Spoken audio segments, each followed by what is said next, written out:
Good afternoon, students. So we're entering week 4 already, one whole month of this class of English 101. So I'm hoping that you're enjoying this class so far. If you have any questions or you're stuck on any of the assignments or need help with your papers, feel free to reach out to me, email me, and then we can arrange a one-on-one Zoom. So for this week, I'm going to be covering the writing process. And so I'm going to, without further ado, I will now share my screen.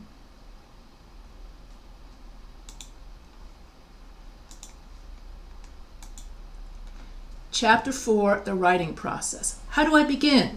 And so the writing process has 3 stages: pre-writing, writing, and rewriting. And so here you have, these are the steps in the writing process. Pre-writing, so outlining the structure of ideas, writing a rough draft, revising, editing. Effective writing can simply be described as good ideas, expressed well and arranged in the proper order. Although many more pre-writing strategies exist, these are the ones we're going to go over. Using experience and observations, free writing, asking questions, brainstorming, mapping, and searching the internet. Pre-writing. Pre-writing is the stage of the writing process during which you transfer your abstract thoughts into more concrete ideas on paper. Although pre-writing can be helpful in all stages of the writing process, the 4 strategies below are best used when initially deciding on a topic.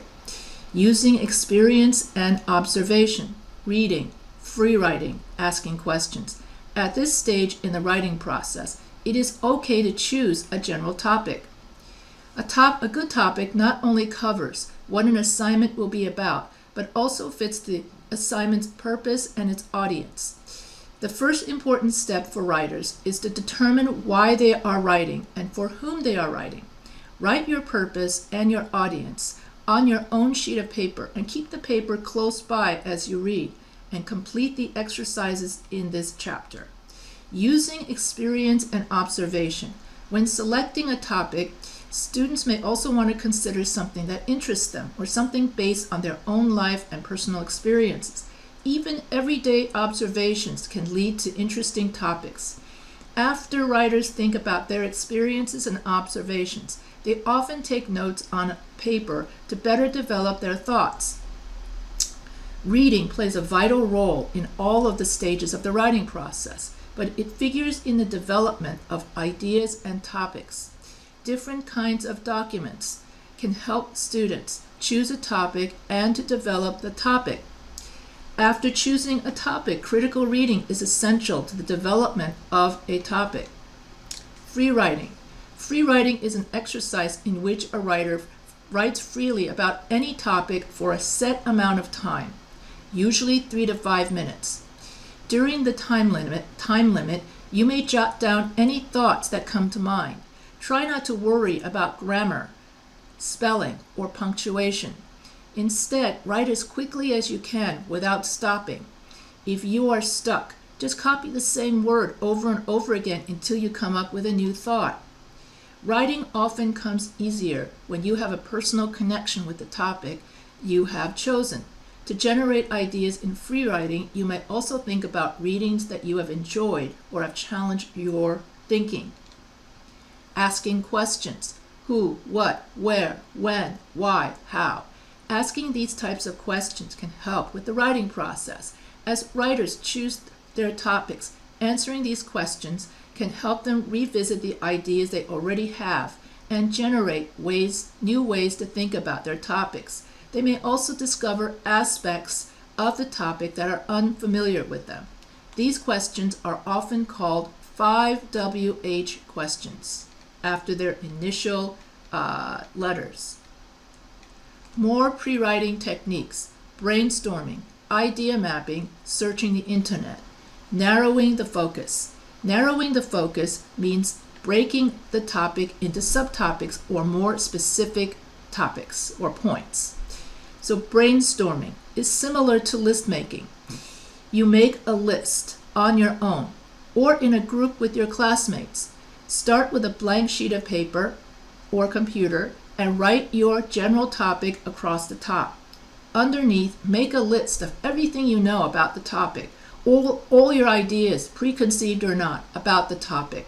Also write ideas about what you want to learn about the topic or what you want to think about the topic. Think of a general topic as a broad category and list items that fit that category. Often you will find that you know more than you realize. Idea mapping. Idea mapping allows you to visualize your ideas on paper using circles, lines, and arrows. This technique is also known as clustering because ideas are broken down and clustered or grouped together. Many writers like this method because the shapes show how the ideas relate or connect to each other. Writers can then find a focused topic from the connections mapped. To create an idea map, start with your general topic in the center circle. So basically in the center circle you write the main idea, and then in the outer lying circles you write the three reasons or supporting ideas. So this is known as either clustering or idea mapping. Searching the internet. Using search engines on the internet is a good way to see what kinds of websites are available on your topic. Writers use search engines not only to understand more about the topic's specific issues, but also to get better acquainted with the audience. When you search the internet, type some key words from your broad topic or words from your narrowed focus into your browser's search engine. Many good general and specialized search engines are available for you to try. Then look over the results for relevant and interesting articles. Another way to pre-write and do pre-writing is to go to ChatGPT. ChatGPT is excellent for brainstorming topics and brainstorming ideas.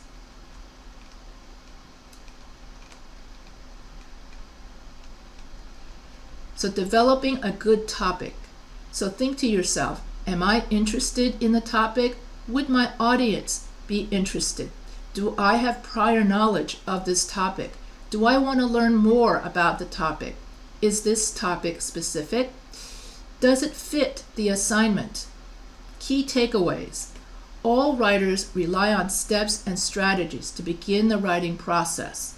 The steps in the writing process are pre-writing, outlining, writing a rough draft, revising, and editing. Pre-writing is the transfer of ideas from abstract thoughts into words, phrases, and sentences on paper. A good topic interests the writer, appeals to the audience, and fits the purpose of the assignment. Writers often choose a general topic first and then narrow the focus for a more specific topic. Outlining. We're still in the pre-writing stage, by the way, still the first stage of the writing process. So outlining. Organizing ideas. Order refers to the choice of what to present first, second, and third in writing. The order you pick closely relates to the purpose for writing a particular assignment. In longer pieces of writing, you may organize different parts in different ways so that the purpose stands out clearly and all parts of the paper work together to consistently develop the main point. Methods of organizing your writing. The three common methods of organizing writing are chronological order, spatial order, order of importance. Chronological order. To explain the history of an event or topic. To tell a story. To explain how to make or do something. To explain steps in a process. All of that is chronological order. Spatial order. To help readers visualize something you want them to see. To create a main impression using the senses of sight, touch, taste, smell, and sound. And so spatial order is used a lot in descriptive essays. Order of importance. To persuade or convince. To rank items by their importance, benefit, or significance. That's used a lot in persuasive writing. Writing a thesis statement. The controlling idea is the main idea you want to present and develop. So the thesis statement is the main idea of your essay. The controlling idea is expressed is known as a thesis statement. In other words, that's your main idea of your entire essay. And then a thesis statement is one sentence long, and it states your point of view. The thesis statement is not the topic of the writing, but rather what the writer has to say about the topic and what is important to tell readers. So topic, music piracy. Thesis statement. The recording industry fears that so-called music piracy will diminish profits and destroy markets, but it cannot be more wrong.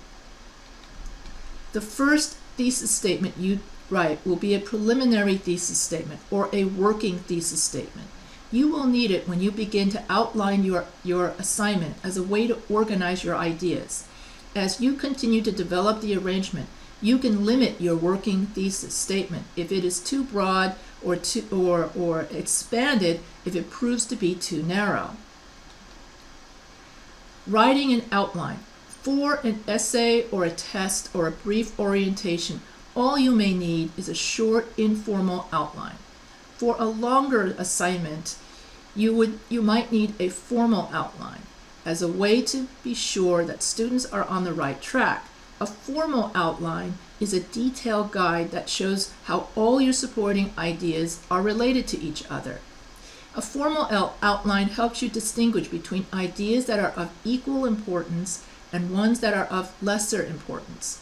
You build your assignment based on the framework created by the outline.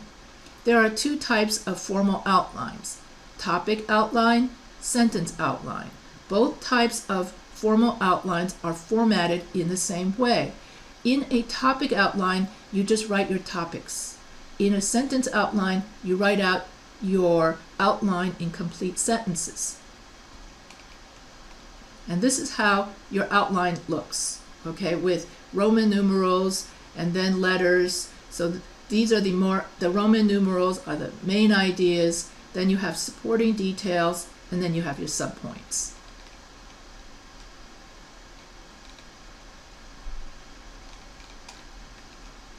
So writers put their ideas in order. Writers put their ideas in order so that the assignment makes sense. The most common orders are chronological, spatial, and order of importance. After gathering and evaluating information you found for your essay, the next step is to write a preliminary or working thesis statement. The working thesis statement expresses the main idea you want to develop, and it can be modified as you continue the writing process. Effective writers prepare a formal outline to organize their main ideas and supporting details in the order they will be presented. A topic outline uses words and phrases to express the ideas. A sentence outline uses complete sentences to express their ideas. The writer's thesis statement begins the outline, and the outline ends with suggestions for the concluding paragraph. The second stage in the writing process is drafting. Drafting is when you write out your paper, in which you transfer your outline to a rough draft. So drafting is the stage of the writing process in which writers develop a complete first version of a piece of writing. A 5-paragraph essay contains an introduction, 3 body paragraphs, and a conclusion. What makes the writing process so beneficial to writers is that it encourages alternatives to standard practices while motivating you to get the best from yourself. And so when you use the writing process, draft after draft after draft, you get better at it. And some people like to write their body paragraphs first, and then they summarize the body paragraphs into one main idea sentence, because your thesis statement is the summary of your body paragraphs. And so when you write a thesis statement, you have to have a topic, your opinion, and reasons, TOR. So as long as you follow that thesis statement formula, and then you place your thesis statement as the last sentence of the introduction, and then you place the thesis statement as the first sentence of the conclusion. And then your 3 body paragraphs have to match your thesis statement. So when you have a thesis statement with matching body paragraphs, that's called the 5-paragraph essay structure. And so we're going to be learning for the first half of the class, we are going to be learning the 5-paragraph essay structure. And then the second half of the class, we're going to be learning APA. And so let's see, I will go over making the writing process work for you. What makes the writing process so beneficial to writers is that it encourages alternatives to standard practices. Begin writing with the part you know the most about. You can start with the 3rd paragraph in your outline if ideas come easily to mind. You can start with the 2nd paragraph. Although paragraphs may vary in length, keep in mind that short paragraphs may contain insufficient information. That's why I always tell students that when you write your paragraph, each paragraph must have 5 to 7 sentences. Because remember your paragraph structure, topic sentence, which is the main idea of your paragraph, followed by 5 supporting sentences that prove the main idea of your, the topic sentence, and then that topic sentence relates back to the thesis. In that way, you have essay coherence. So as a guideline, try to write paragraphs longer than 1 sentence, but shorter than the length of an entire double-spaced page. So on a double-spaced page, you should have at least 2 paragraphs or 3 paragraphs. So as long as you complete the assignment on time, you can choose. Well, in our case, you're going to write 5 paragraphs, okay? And then take breaks. Before you revise it, okay? Between each stage of the writing process, you should take a break. So after you finish your outline, go take a break. Then you come back from the break, write your 5-paragraph, essay draft writing, and then go take another break, and then come back to revise your essay. So you should have at least 3 or 4 breaks. You don't try to write your paper all in one sitting.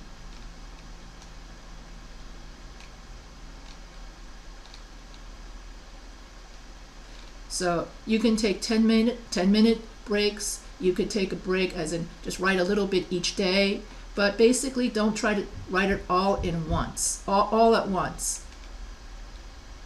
Setting goals for your first draft.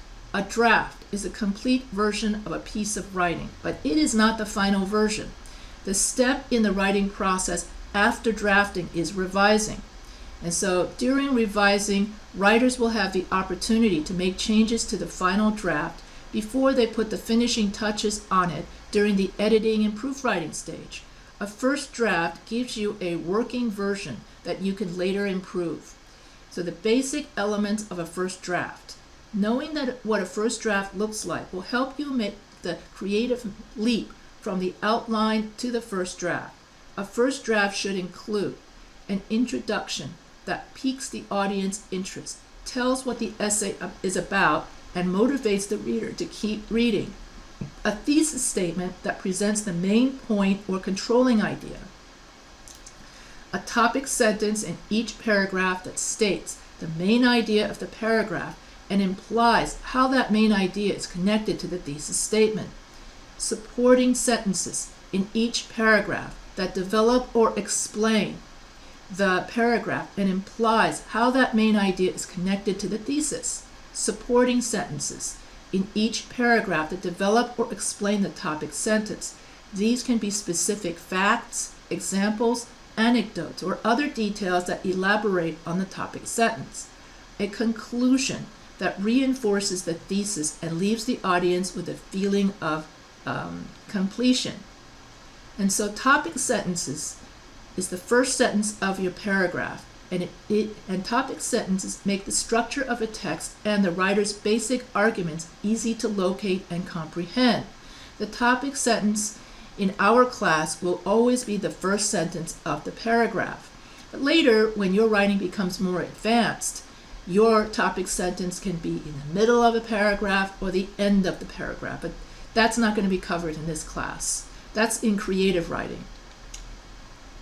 The paragraph is the main structural component of an essay, as well as other forms of writing. Each paragraph of an essay adds another related point. Each paragraph is one main idea, and each related main idea is supported and developed with facts, examples, and other details that explain it. By explaining one main idea at a time, writers build a strong case for their thesis. To grab or present a paragraph length, I believe that you should have paragraph length of 5 to 7 sentences.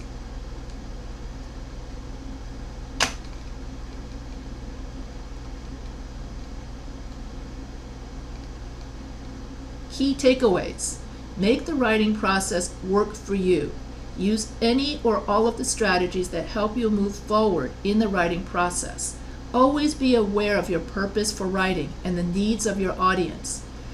Cater to those needs in every sensible way. Remember to include all the key structural parts of an essay. A thesis statement that is part of your introductory paragraph. 3 or more body paragraphs as described in the outline, and a concluding paragraph. Then add an engaging title to draw in readers. Write paragraphs of 5 to 7 sentences. Use your topic or sentence outline to guide the development of your paragraphs. I prefer the sentence outline because it's more complete and it helps make the transfer from outline to draft much easier. Generally speaking, write your introduction and conclusion first, after you have fleshed out the body paragraphs.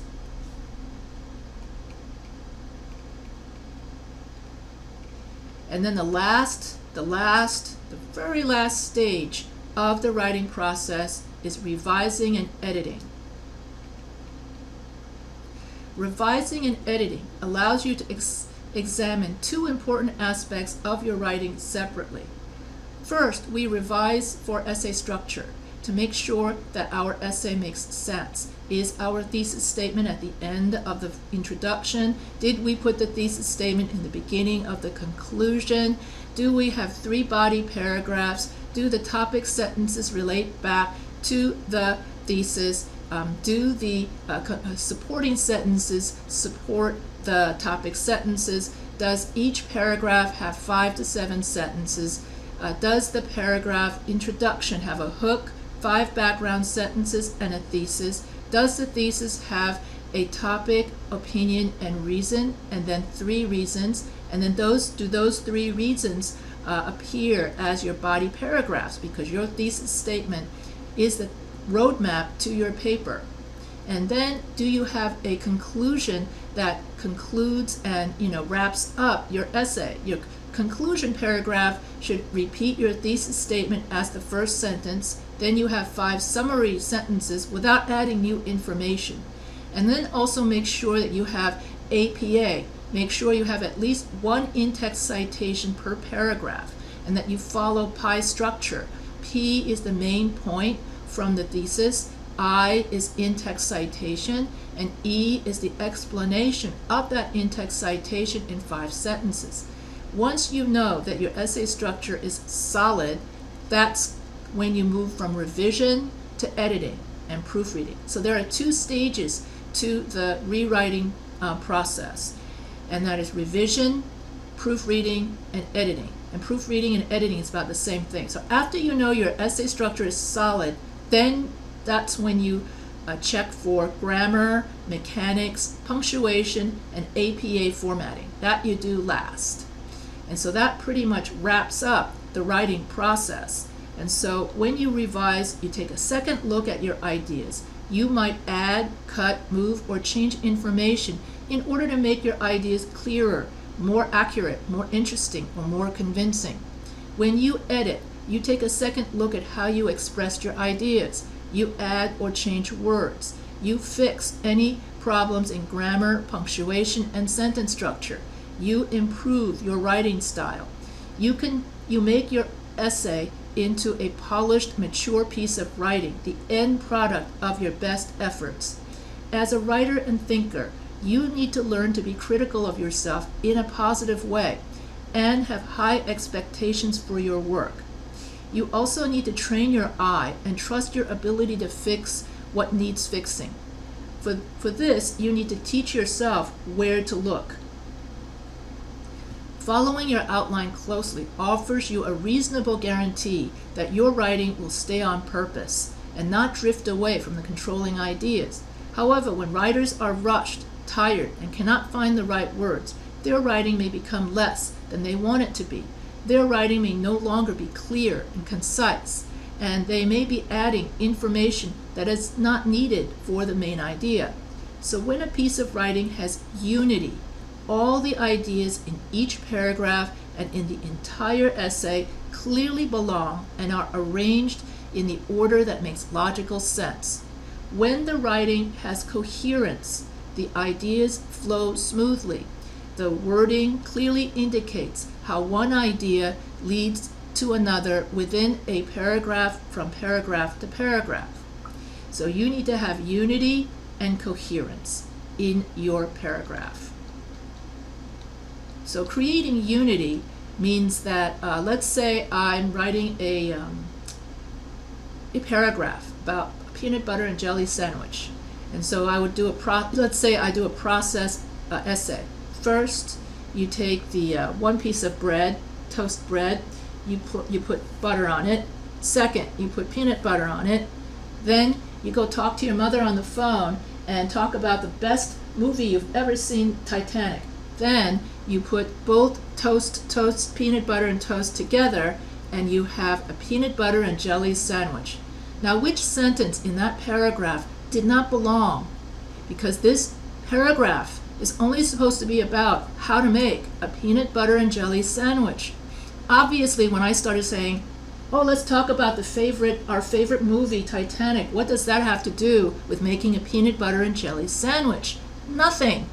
That's what I mean by unity. So that when you write your essay, you got to make sure that all of the paragraphs and all of the sentences belong in that, and you don't go off topic talking about Titanic suddenly when you're supposed to be telling somebody how to make a peanut butter and jelly sandwich. So that's called unity. Coherence is when you want to link your ideas together using transition words. First, you take two pieces of bread. Second, you splatter butter and peanut butter on those pieces of toast. Third, you put the two pieces of bread together. Fourth, you bite into it and go, oh wow, that is a really delicious peanut butter and jelly sandwich. So that's known as coherence. So that's the difference between unity and coherence. So this is good for creating coherence. Careful writers use transitions to clarify how the ideas in their sentences and paragraphs are related. These words and phrases help the writing flow smoothly. Adding transitions is not the only way to improve coherence. You can also use subordination as well. Subordination and coordination. That's a different lesson, but you can Google that in my Professor H writing channel, and I have a whole lesson on coordination, subordination in sentence structure. And that's another way of creating coherence in your sentences so that you don't use simple sentences all the time. So anyway, getting back to transitions. So transitions that show sequence or time. After, afterwards, as soon as, at first, at last, before long, finally, first, second, third, in the first place, later, meanwhile, next, soon, then. Transitions that show position. Above, at the top, beside, bare, across, behind, next to, at the bottom, opposite, and where. Transitions that show conclusion. Now this you would write, these transition words you would use in either your conclusion sentence or your conclusion paragraph. So indeed, in the final analysis, hence, therefore, in conclusion, thus. Transitions that continue the line of thought. Consequently, because, in addition, looking further. Furthermore, besides the fact, in the same way, considering, it is clear that. In conclusion, thus, additionally, following this idea farther, moreover.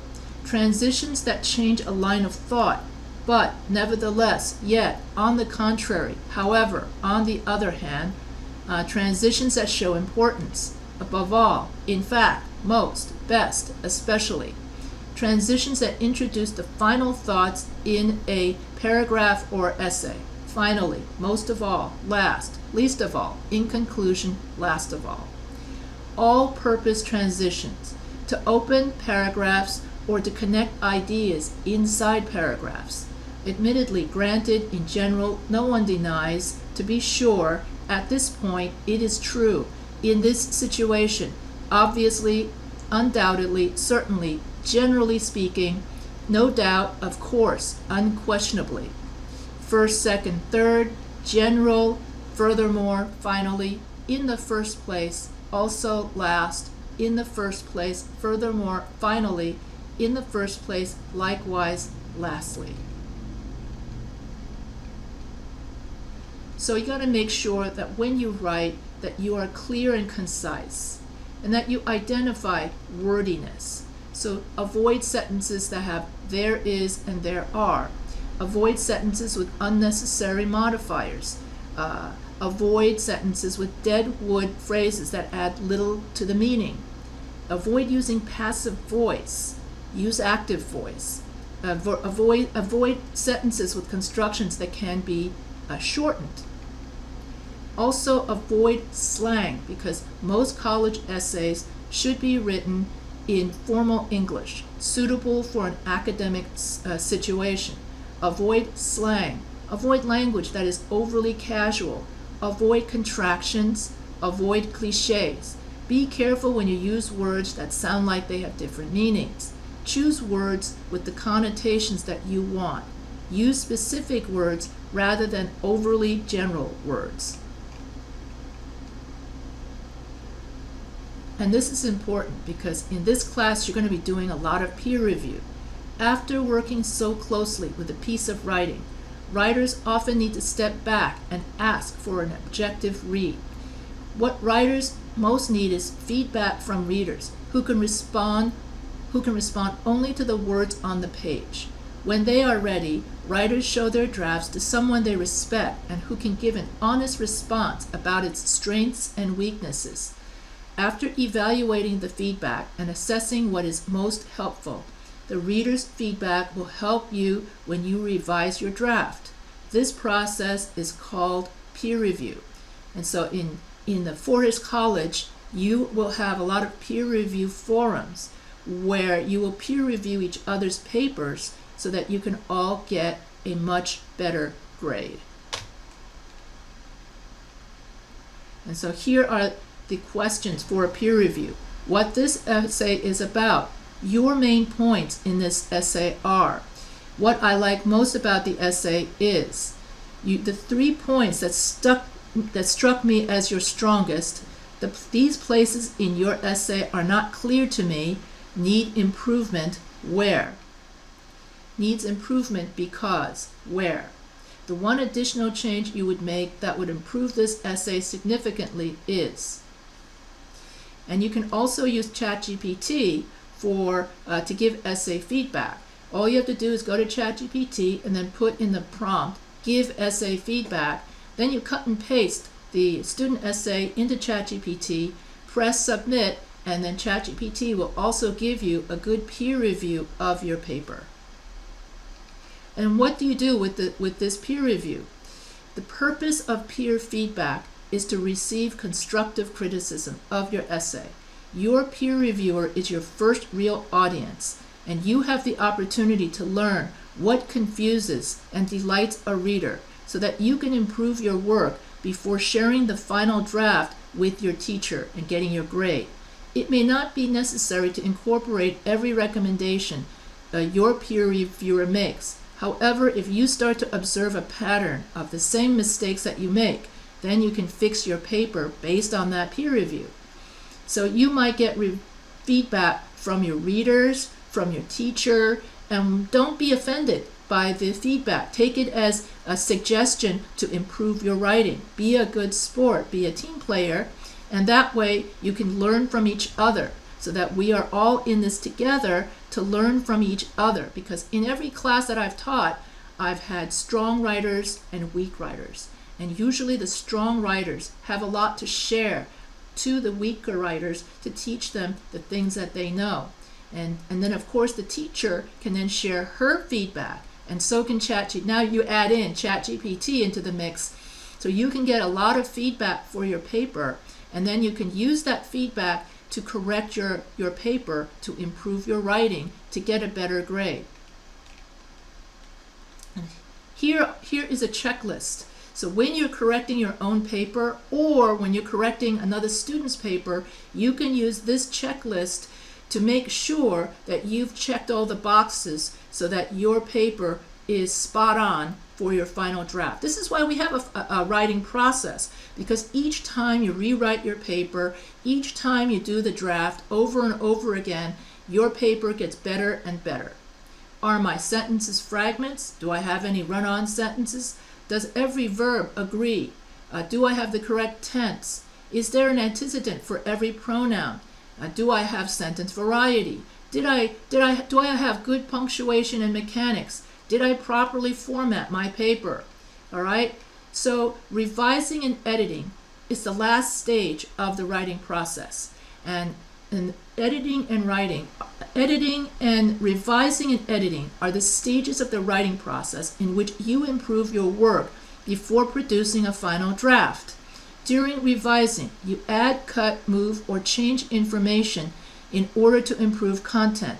During editing, you take a second look at the words and sentences you use to express your ideas and fix any problems in grammar, punctuation, and sentence structure.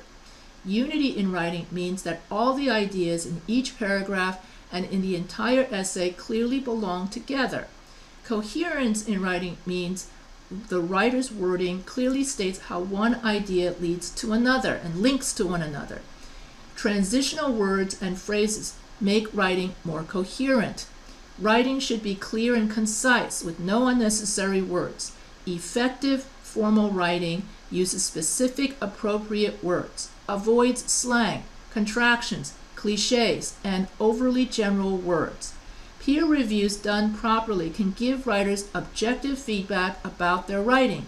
It is the writer's responsibility to evaluate the results of peer review and incorporate useful feedback. That pretty much should be it. And that is your end of chapter exercises. So I hope that you enjoyed my lecture on the writing process. And so I hope to see you again next week. And so if you enjoyed this video, don't forget to subscribe to the Professor H Writing channel. And if you have any questions, feel free to email me at any time and reach out to me if you're having trouble with your assignments or if you're falling behind. And if you want to know what assignments you're missing, you should then look at your grades tab. And that's how you can tell what assignments need to be done. So this here ends the week 4. This ends the week 4 lecture. Have a great week.